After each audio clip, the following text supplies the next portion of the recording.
បងប្អូនមានដឹងអត់ថាកាលពីទសវត្សរ៍ឆ្នាំ1950កូរ៉េខាងត្បូងគឺជាប្រទេសមួយក្នុងចំណោមប្រទេសដែលក្រីក្របំផុតនៅលើពិភពលោកពេលនោះកូរ៉េខាងត្បូងក្រជាងកូរ៉េខាងជើងឆ្ងាយណាស់ហើយកម្រិតជីវភាពរស់នៅរបស់ប្រជាជនមិនខុសពីប្រទេសក្រីក្រមួយចំនួននៅទ្វីបអាហ្វ្រិកនោះទេប្រទេសទាំងមូលខ្ទេចខ្ទីដោយសារតែសង្គ្រាមគ្មានលុយគ្មានឧស្សាហកម្មនិងរស់បានដោយសារតែជំនួយអាហារពីអន្តរជាតិតែប៉ុណ្ណោះប៉ុន្តែតើប្រទេសដែលគ្មានធនធានធម្មជាតិមួយនេះអាចប្រែខ្លួនមកជាមហាអំណាចបច្ចេកវិទ្យាលំដាប់ពិភពលោកគ្រប់គ្រងទីផ្សារទូរស័ព្ទនិងបន្ទះឈិបក្នុងរយៈពេលត្រឹមតែមួយជំនាន់បានយ៉ាងដូចម្តេចបើយើងក្រឡេកទៅមើលភូមិសាស្ត្ររបស់កូរ៉េខាងត្បូងដីធ្លីរហូតដល់ 70% គឺជាជួរភ្នំចោតៗដែលមិនអាចធ្វើស្រែចម្ការខ្នាតយក្សបានឡើយមិនត្រឹមតែប៉ុណ្ណោះក្រោយពីការកាត់ចែកទឹកដីធនធានរ៉ែសំខាន់ៗនិងរោងចក្រធុនធ្ងន់ភាគច្រើនគឺធ្លាក់ចូលទៅក្នុងដៃកូរ៉េខាងជើងទាំងអស់កូរ៉េខាងត្បូងនៅសល់តែដីភ្នំដែនកោះនិងជនភៀសខ្លួនរាប់សិបលាននាក់កូរ៉េខាងត្បូងគ្មានប្រេងកាតគ្មានរ៉ែដែកហើយព័ទ្ធជុំវិញទៅដោយសត្រូវកុម្មុយនីសនិងសត្រូវប្រវត្តិសាស្ត្រដូចជាជប៉ុនជាដើម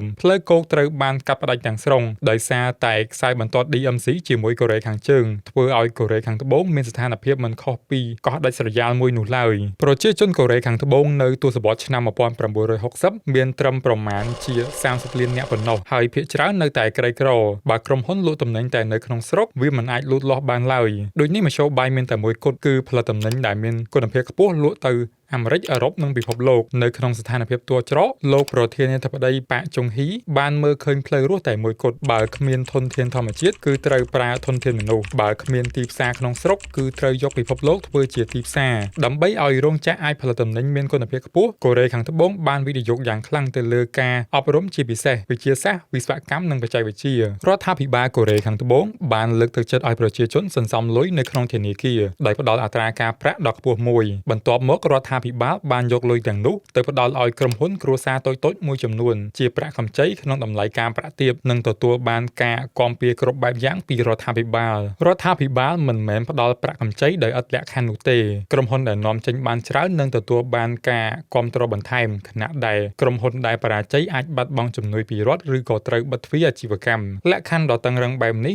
បានធ្វើឲ្យកូរ៉េខាងត្បូងបានបង្កើតក្រុមហ៊ុនលំដាប់ថ្នាក់ពិភពលោកដូចជា Samsung, Hyundai និង LG ជាដើមដែលបានផ្ដល់ការងារដល់ប្រជាជនកូរ៉េរាប់លាននាក់ឲ្យផុតពីភាពក្រីក្រប៉ុន្តែការធ្វើជំនួញតែមួយមុខមិនទាន់គ្រប់គ្រាន់នៅឡើយអ្វីដែលជំរុញសេដ្ឋកិច្ចកូរ៉េឲ្យហក់ឡើងខ្ពស់ត្រដែតគឺកត្តាភូមិសាស្ត្រនយោបាយក្នុងអំឡុងសង្គ្រាមវៀតណាមកូរ៉េខាងត្បូងបានសម្រេចចិត្តបញ្ជូនទាហានជាង 30,000 នាក់ទៅជួយច្បាំងប្រគាកស្មាជាមួយអាមេរិកជាថ្នូរមកវិញអាមេរិកបានចាក់លុយរាប់ពាន់លានដុល្លារនិងផ្ទេរបច្ចេកវិទ្យាយ៉ាងមហាសាលចូលមកទីក្រុងសេអ៊ូលដែលវាបានផ្លាស់ប្ដូរវាសនាប្រទេសនេះទាំងស្រុងអាមេរិកបានជួយធ្វើទំនើបកម្មកងទ័ពកូរ៉េខាងត្បូងដោយឥតគិតថ្លៃធ្វើឲ្យរដ្ឋាភិបាលកូរ៉េមិនចាំបាច់បារម្ភក្នុងរឿងចំណាយថវិកាជាតិទៅលើអាវុធហើយមានឱកាសយកលុយដែលប្រមូលពីការបង់ពន្ធទាំងអស់ទៅផ្ដោតទៅលើវិស័យអប់រំនិងឧស្សាហកម្មក្នុងពេលជាមួយគ្នានេះដែរកូរ៉េខាងត្បូងបានធ្វើការសម្រេចចិត្តដ៏ចម្រូងចម្រាសមួយគឺការសម្របសម្រួលការទូតជាមួយសត្រូវចាស់គឺប្រទេសជប៉ុនក្នុងឆ្នាំ1965ដើម្បីដោះដូរយកលុយសំណងពីសង្គ្រាមរាប់រយលានដុល្លារទោះបីជាអាមេរិកនិងធនាគារពិភពលោកធ្លាប់បដិសេធមិនផ្ដល់លុយសង់រោងចក្រដែកព្រោះមើលងាយសមត្ថភាពកូរ៉េក៏ដោយប៉ុន្តែលោកប្រធានាធិបតីប៉ាក់ចុងហ៊ីបានយកលុយសំណងពីជប៉ុនទាំងនោះមកបង្កើតរោងចក្រដែកថែបខ្នាតយក្សមួយដែលមានឈ្មោះថា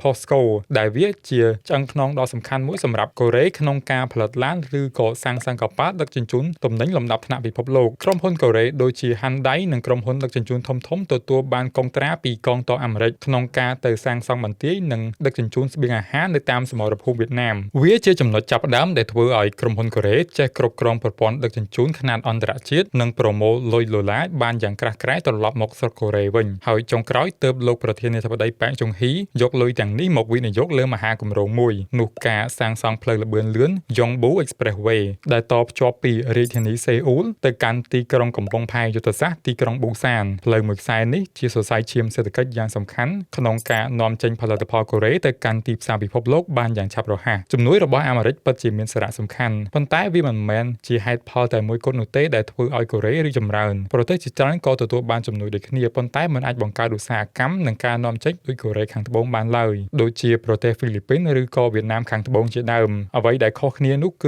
របៀបដែលរដ្ឋាភិបាលនិងវិស័យឯកជនយកធនធានទាំងនោះមកប្រើប្រាស់ទោះជាយ៉ាងណាការអភិវឌ្ឍនេះក៏ត្រូវតែមានតម្លៃត្រូវបង់ដែរនៅពេលនោះកូរ៉េខាងត្បូងស្ថិតក្រោមរបបផ្ដាច់ការប្រមាណជា2ទសវត្សរ៍កម្មករជាច្រើនធ្វើការលើសម៉ោងកំណត់និងទទួលបានប្រាក់ឈ្នួលទាបដើម្បីជំរុញ ការនាំចេញកូរ៉េខាងត្បូងធ្លាប់តែជាប្រទេសដែលខ្ទេចខ្ទាំដោយសារតែសង្គ្រាមនិងជាប្រទេសដែលក្រីក្របំផុតមួយនៅក្នុងពិភពលោកកូរ៉េខាងត្បូងបានខិតខំរៀនសូត្រផ្ដោតសំខាន់ទៅលើវិស័យឧស្សាហកម្មនិងការនាំចេញផលិតផលទៅកាន់ពិភពលោកបានធ្វើឲ្យកូរ៉េខាងត្បូងបានជោគជ័យយ៉ាងរហ័សត្រឹមតែប៉ុន្មានទសវត្សរ៍រឿងរ៉ាវរបស់កូរ៉េខាងត្បូងបានបង្ហាញឲ្យឃើញថាភូមិសាស្ត្រអាក្រក់មិនមែនជាឧបសគ្គនៃការអភិវឌ្ឍប្រទេសឡើយឲ្យតែមានការដឹកនាំច្បាស់លាស់រួមផ្សំជាមួយនឹងការវិនិយោគលើចំណេះដឹងមនុស្សគឺអាចកែប្រែក្លាយពីដីភ្នំដល់ក្រីក្រមួយទៅជាមហាអំណាចសេដ្ឋកិច្ចបានដូចគ្នា